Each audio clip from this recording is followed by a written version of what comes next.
وہ بالکل حلال ہے اور وہ مباح ہے، اور یہ قاعدہ جو ہے وہ قرآن اور احادیث صحیحہ سے اور اقوال فقہا سے ثابت ہے، ورنہ میں اس پر اتنے آپ کو ابھی آپ کے سامنے دلائل رکھتا، لیکن ایک حدیث پاک سن لیجئے کہ یہ کس لیے جائز ہے کہ اس کو بعض لوگ بدعت سیئہ بھی بنا دیتے ہیں، اور یہ والی حدیث سنا کر کہ یہ بدعت تم کرتے ہو، یہ محفل میلاد منا کر تم بہت بڑی بدعت، اور بدعت جو ہے وہ ضلالت، اور ضلالت جو ہے وہ گمراہی، اور گمراہی جو ہے وہ جہنم میں لے جانے والا کام ہے، تو پھر ان کو یہ حدیث نظر نہیں آئی، ورنہ تو پھر انہیں یہی نہیں پتا تھا کہ بدعت کی کتنی قسمیں، بدعت کی 2 قسمیں حسنہ اور سیئہ، اور حسنہ میں پھر 3 آتی ہیں، اور بدعت حسنہ میں بدعت جو واجبہ حسنہ ہے وہ تو ضروری ہو جاتی ہے، ایسی بہت سی چیزیں، ورنہ یہ الگ ایک ٹاپک ہے، کبھی انشاءاللہ اس پر بھی کلام کریں گے، تو میں صرف ایک حدیث پاک آپ کے سامنے رکھتا ہوں جس سے آپ کو اسی میں وہ 5 قسمیں نظر آ جائیں گے، کہ سنیے کہ مسلم شریف کی حدیث پاک ہے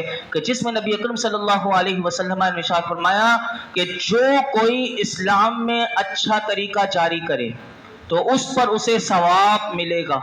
اور اس کے بعد جتنے لوگ اس پر عمل کریں گے تمام برابر اس جاری کرنے والے کو بھی ثواب ملے گا اور ان کے ثواب میں کمی نہ ہوگی، اور جو شخص اسلام میں برا طریقہ جاری کرے گا تو اسے اس پر گناہ ملے گا، اور اس کے بعد جتنے لوگ اس برے عمل پر عمل کریں گے تو